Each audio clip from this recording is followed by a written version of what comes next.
The European Court of Human Rights rejects around 90% of all applications received as inadmissible. It's clear from both this statistic as well as from our practice that most individual applicants and many of their legal advisors need a better knowledge of the admissibility requirements.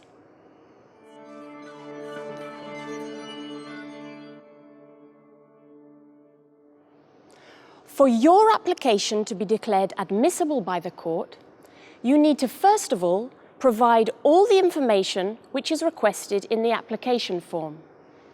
You need to put in, for example, a summary of your case, fill in the statement of violations and the original signature at the end of the form. You must also enclose all relevant supporting documents, such as judgments from the national courts. Your application must not be anonymous. You must provide your name so that you can be identifiable. If you do not wish to disclose your identity to the public, you may make such a request either in the application form or as soon as possible afterwards. You must state the reasons for your request and explain how disclosure of your identity could affect you. Only the court may take this decision.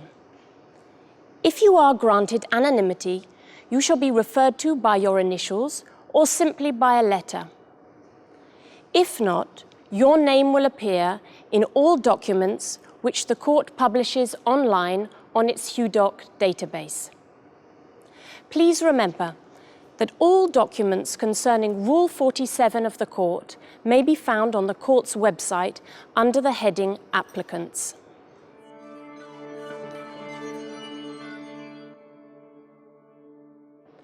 You must submit a completed application form before the end of the mandatory 6-month time limit. Only submission of the application form, the completed application form, interrupts the running of this 6-month time limit. You should send your application form by post as soon as possible within this 6-month period. 6 months starts to run from the date of the final domestic decision, which shows that you have exhausted all domestic remedies.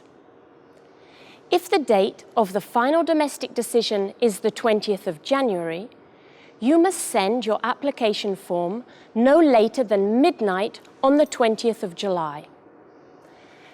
The fact that the last day of the 6-month time limit ends on a Saturday, a Sunday, or a public holiday does not alter this time limit. And please note that once Protocol 15 enters into force, the 6-month time limit will be reduced to 4 months. As far as exhaustion of domestic remedies is concerned, you must use all remedies in your state which provide redress for the situation you are complaining about. This usually consists of a claim brought before a relevant civil, criminal, or administrative court, followed by an appeal, where applicable, and even a further appeal to a higher court, such as a Supreme Court or a constitutional court, if one exists. In addition, you must comply with the applicable rules and procedures of national law. If your complaint couldn't have been decided by the national courts because you failed to file it within the time limit prescribed by national law, then your complaint before the Strasbourg court may be declared inadmissible. And finally, when complaining before national courts, you must raise at least the substance of the convention violation you are alleging before us.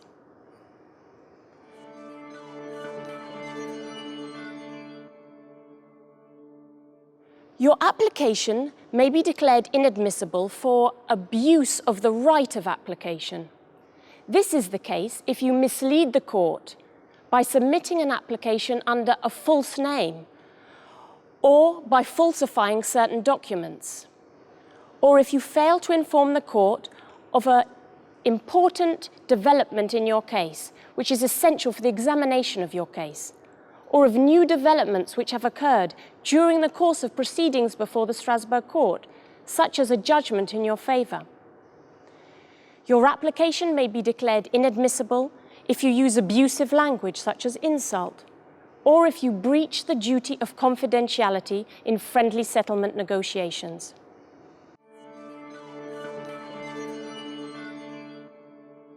Your application may be declared inadmissible if the court has already examined an application previously brought by you relating to the same facts and the same complaints. The same applies for an application which is essentially the same as a case that you have brought to another international body, such as the UN Human Rights Committee.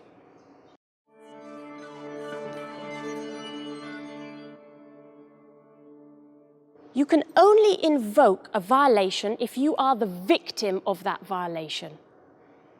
You may be a direct victim. For example, if you are a victim of ill treatment in prison, which the domestic court hasn't recognized or condemned, or for which you have not received sufficient redress. You may be an indirect victim. This is the case, for example, if the direct victim dies before lodging an application before the Strasbourg court, and you have a legal interest as a next of kin to complain, for example, of the death or disappearance of your relative. However, if your complaint is not closely enough linked to death or disappearance, your victim status may be denied.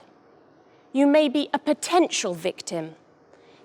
If you are an alien whose removal has been ordered but not yet enforced, and where enforcement could risk inhuman or degrading treatment or torture in the receiving state. And finally, where a victim dies during the course of the proceedings before the Strasbourg court, if you are an heir or a close relative, you may pursue his or her application if you can show a legitimate interest in doing so.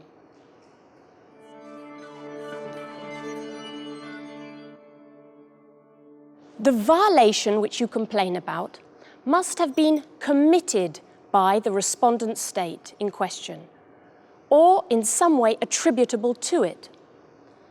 Your application may be declared inadmissible because of the respondent concerned, if it's brought against an individual, if it's brought against a state that has not ratified the Convention or its protocols, or if it's brought directly against an international organization, such as the EU institutions, which have not yet acceded to the Convention. However, if your complaint is against EU member states in relation to their implementation of EU law, your application may be declared admissible. You may bring an application if you are an individual, if you are a non-governmental organization, such as an association or a private company. You may bring an application regardless of your nationality, of your immigration status, or your legal capacity.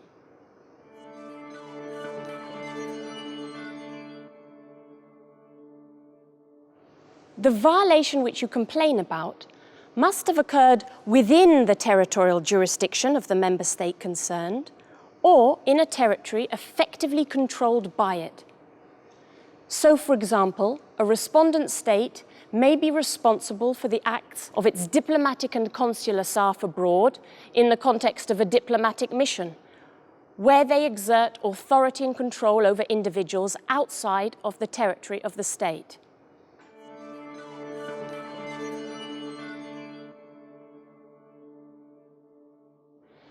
The acts or the facts complained of must have occurred after the date of entry into force of the Convention in the respondent state in question.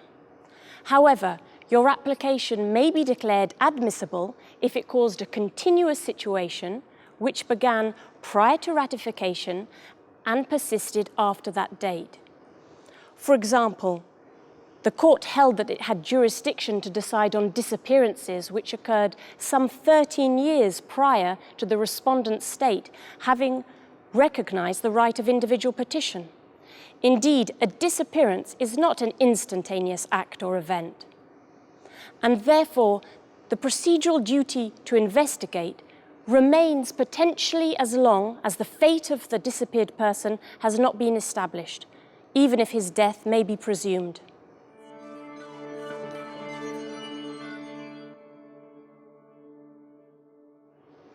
You must invoke a Convention article which is protected under the Convention or its protocols, such as the right to life or the right to an effective remedy. Your application may be dismissed as incompatible on the grounds of the subject matter. If, for example, you claim a right to be issued with a driving license, or the right to enter or reside in a contracting state if you are not a national there. Your complaint must fall within the scope of application of the right which you invoke, such as the right to a fair trial, the right to private and family life, the right to the protection of property. So, for example, the fair trial guarantees within Article 6 of the Convention do not apply to asylum or deportation proceedings, or most taxation proceedings.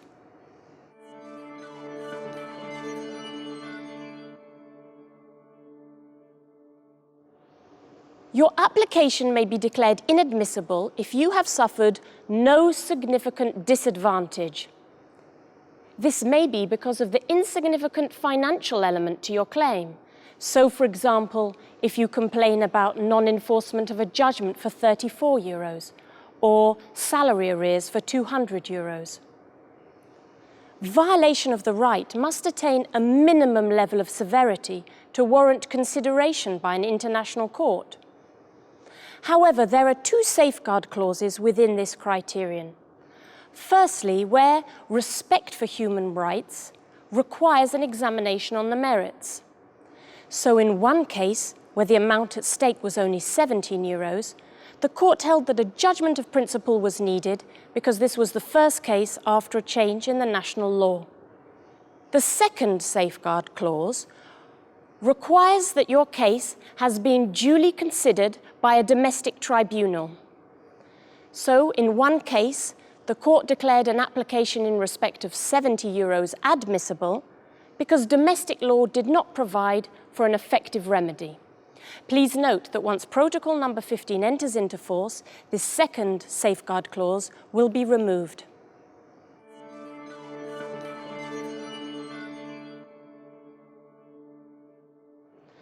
Your application may be declared manifestly ill-founded, even where all the formal admissibility criteria which have been mentioned so far have been fulfilled.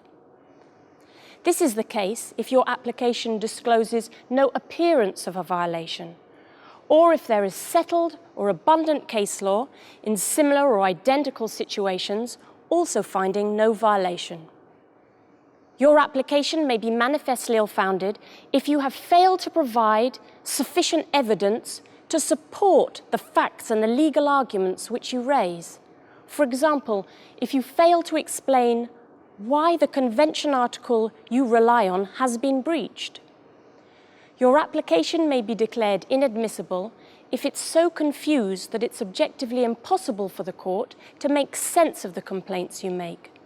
The same applies to far-fetched complaints, those that have been clearly invented or that are manifestly contrary to common sense. And finally, the Strasbourg Court is not a court of fourth instance. It's not a court of appeal, or a court of revision, or of cassation. It cannot question the domestic court's establishment of the facts in your case, nor of their assessment or application of domestic law, nor of your guilt or innocence in a criminal case.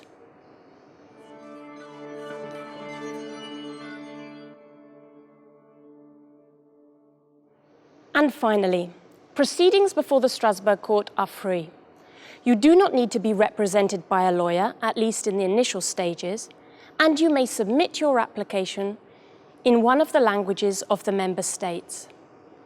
Please note that there is no appeal procedure against a decision to find your application inadmissible.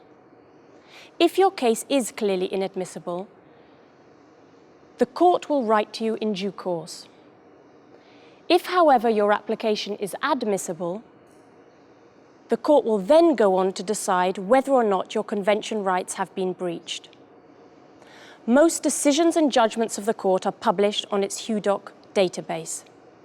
To have the best chances of having your application declared admissible by the court, please bear in mind all of the admissibility criteria which have been mentioned, and do not hesitate to consult the Court's HUDOC database as well as its website, and also the other publications which are published by the Court, such as the Guide on the Admissibility Criteria, which you can find on the Court's website.